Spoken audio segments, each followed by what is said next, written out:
እስክንድር ወደዚህ አይነት እንቅስቃሴ ሲመጣ ወደ ፋኖ እንቅስቃሴ ሲመጣ የፈጠረው ትልቁ ነገር የመጀመሪያው የመንፈስ መነቃቃት ነው። በየቤቱ የተቀመጠው ፋኖ ሁሉ አሁን ጫካ መሄድ አለብኝ፣ ትግሉ በደንብ መጎምራት አለበት የሚል የመንፈስ ጥንካሬ ነው ያደረበት። ትዝ ይልሽ ከሆነ ለረጅም ጊዜ በተለይ በዚህ በሚዲያው በስፋት ይራገብ የነበረው አማራ መሪ የለውም፣ ህዝብ ነበረ፣ ወጣት ነበረ፣ ግን ሰላማዊ ሰልፍ እንኳን የሚያስተባብር መሪ የለውም። ህዝቡ ዝም ብሎ ይወጣል፣ ድምፁን አሰምቶ ስርዓቱን ተቃውሞ ወደ ቤቱ ይገባል። ይህንን ግን ፖለቲካዊ አቅጣጫ ሰጥቶ የሚመራ መሪ የለውም። የመሪ ያለህ ነበር ይባል የነበረው። በተለያዩ ሚዲያዎች ይሄ ነበር ይነሳ የነበረው። በዜና ብቻ አልነበረም፣ በቀረርቶ ጭምር ብዙ አቅራሪዎች ሰራዊቱን በማነቃቃት ልምድ ያላቸው አቅራሪዎች ያነሱት የነበረው አማራ መሪ አጣ የሚል ነበር። በግጥሞቻቸው መሪ የለም፣ መሪ ፍለጋ ላይ ነበር፣ መሪ በባትሪ ፍለጋ ላይ ነበር። ያን ጊዜ እስክንድር ነጋ ብቅ ሲል በቃ መሪ ተገኘ። ለዛውም ደግሞ የጎጠኝነት ስሜት የሌለበት፣ ይሄ ጎጃሚው ይጠላዋል የማይባል፣ ሸዋው ይጠላዋል የማይባል፣ ጎንደሬው ይጠላዋል የማይባል፣ ወሎየው ይጠላዋል የማይባል የጎጠኝነት ጥያቄ እንኳን የሌለበት፣ አንዳንድ ጊዜ በህዝብ ደረጃም ባይሆን ጠላቶቻችን የተከሉት እሾህ አለ። እከሌ ይምራን ሲባል እንዴ እሱማ ጎጃሜ ነው፣ እሱ የጎጃም ጎጠኛ ነው፣ እንዴት ጎንደር አይገባትም፣ ጎንደርን ምድርማ አይረግጣትም ብለው ያስወሩብናል። በህዝብ በኩል ይሄ የለም። ግን በጥቂት ክፉዎች በኩል አማራን ለመሰነጣጠቅ በሚሰሩ ጥቂት ክፉዎች ጠላቶቻችን በኩል በዋናነት ብአዴንን ከፊት አድርጎ ይሄ ገመድ ጉተት አለ። እስክንድር ላይ እንደዚህ አይነት ጥያቄዎች የሉም። ገመድ የሚጎትትበት የለም። ሁለተኛ እስክንድር ዓለም አቀፍ ዜጋ ነው። ዓለም በጋዜጠኝነቱ ያውቀዋል። ዓለም በሰብአዊ መብት ተሟጋችነቱ በደንብ ያውቀዋል። ዓለም በፖለቲካ ፓርቲ መሪነቱ በፖለቲካ ተሳትፎ ያውቀዋል። ማወቅ ብቻ አይደለም፣ ደጋግሞ ሸልሞታል፣ አክብሮታል። ይሄ ሰውዬ ወደ አማራ ፖለቲካ መሪነት ቢመጣ በዲፕሎማሲ የሚያስገኘው ጥቅም ከፍተኛ ነው። አማራን ከፍ ብሎ በሌሎች በኩል እንዲታይ ከማድረግ አንጻር ያለው ሚና ከፍተኛ ነው።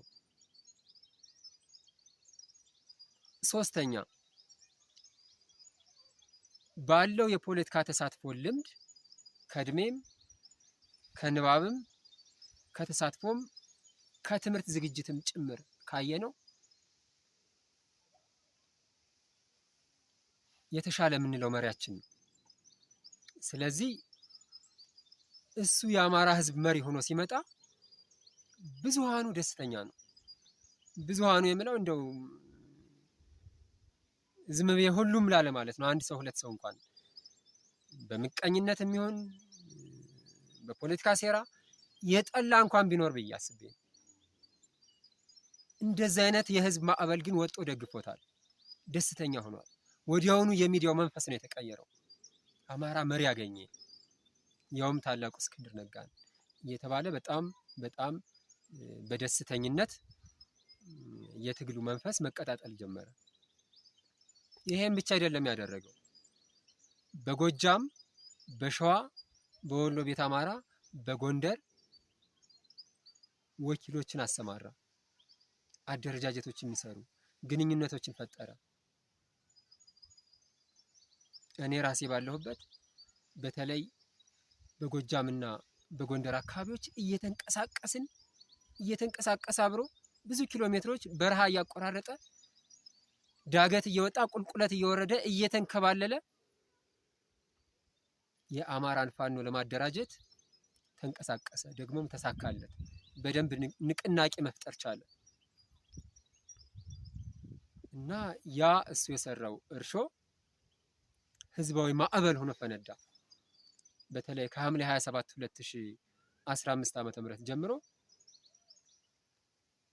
የብልጽግና መዋቅር ከየወረዳው መፈራረስ ጀመረ። ከየቀበሌው ሚሊሻ፣ ፖሊስ ምናምን ተጠራርጎ መውጣት ጀመረ። መከላከያ የሚባል ወሮበላ በያለበት እየለቀቀ መውጣት ጀመረ። ያ የማንም አልነበረም፣ የእስክንድር ውጤት ነው። ሌሎች ጭራሽን ድርሻ የላቸውም፣ ማንም ተሳትፎ አላደረገም ምናምን ለማለት አይደለም። ትልቁ ሚና ግን አፈር ልሶ ጉድጓድ ውስጥ ገብቶ ድንጋይ ተንተርሶ እያደረ እየቀለጠ በበረሃ ውስጥ ያን ህዝባዊ መነቃቃት የፈጠረው እሱ ነው እና በዛ መንፈስ በደንብ ምግብ መሆን ችሏል። ለትግል በደንብ ማነቃቃት ችሏል። ከዛ ውጪ በገንዘብ ብዙ ቦታ አደራጅቷል። መሳሪያዎችን እየገዛ ሰጥቷል። ስንቅ አቀብሏል። ብዙ ስራዎችን ሰርቷል። ሰራዊት አሰልጥኗል። አሰልጥኖ ሂዱ ተዋጉ ብሎ ለውጊያ አብቅቷል። በዚህ መልኩ የነበረው አስተዋጽኦ አሁንም እያደረገ ያለው አስተዋጽኦ በጣም ከፍተኛ እንደሆነ ምንም የሚካድ ነገር አይደለም። ይህንን መሬት ላይ እየተዋደቀ ያለው ፋኖ በግልጽ ያውቀዋል። እያንዳንዱ ፋኖ ይሄን በደንብ ያውቃል። በቴሌቪዥን ነበር የምናውቅህ፣ እዚህ ጫካ ውስጥ እናገኝሃለን ብለን በታምር አላሰብንም ነበር። እንዴት ነው አንተ ጫካ ውስጥ ተቀምጠህ እንደዚህ እየኖርክ እኛ ቤት ውስጥ ስንተኛ የቆየ ነው እያሉ የሚገረሙ ፋኖዎች ጥቂት አልነበሩም።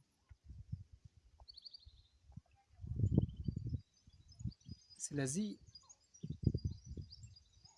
በዛ መልኩ ብዙ አስተዋጽኦችን አድርጓል። አሁንም እያደረገ ነው። እሱ ባይኖር ኖሮ፣ እሱ ወደዚህ የትጥቅ እንቅስቃሴ ባይገባ ኖሮ ምናልባትም አሁን የተጀመረው ወታደራዊ እንቅስቃሴ በአማራ ምድር አይጀመርም ነበር።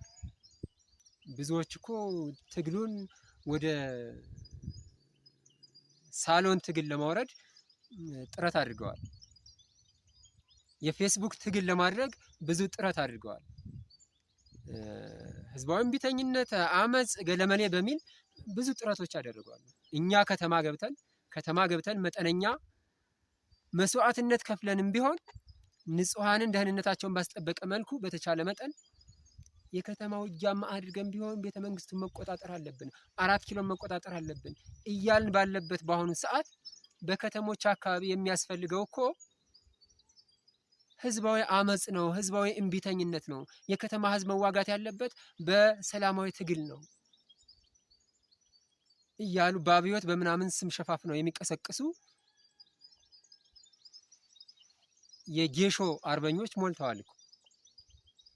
እነዚህ የጌሾ አርበኞች የጓሮ ጌሾ ስር እየተሽለኮለኩ ጫካ ያሉ በማስመሰል ህዝቡን የሚያታልሉ፣ በጌሾ መንፈስ እየወጡ የአማራን ህዝብ በማይመጥን መልኩ ሰው የሚያዋርዱ የውሸት አርበኞች ናቸው። እንደዚህ አይነት እንቅስቃሴዎችን የሚያደርጉ ሰዎች አሉ አሁንም። ስለዚህ እስክንድር ወደዚህ ትግል ባይገባ ኖሮ፣ ወደዚህ የፋኖነት እንቅስቃሴ ባይገባ ኖሮ አሁን ያለው አይነት መቀጣጠል ይፈጠራል ብዬ ለማሰብ ይከብደኛል እውነት ለመናገር።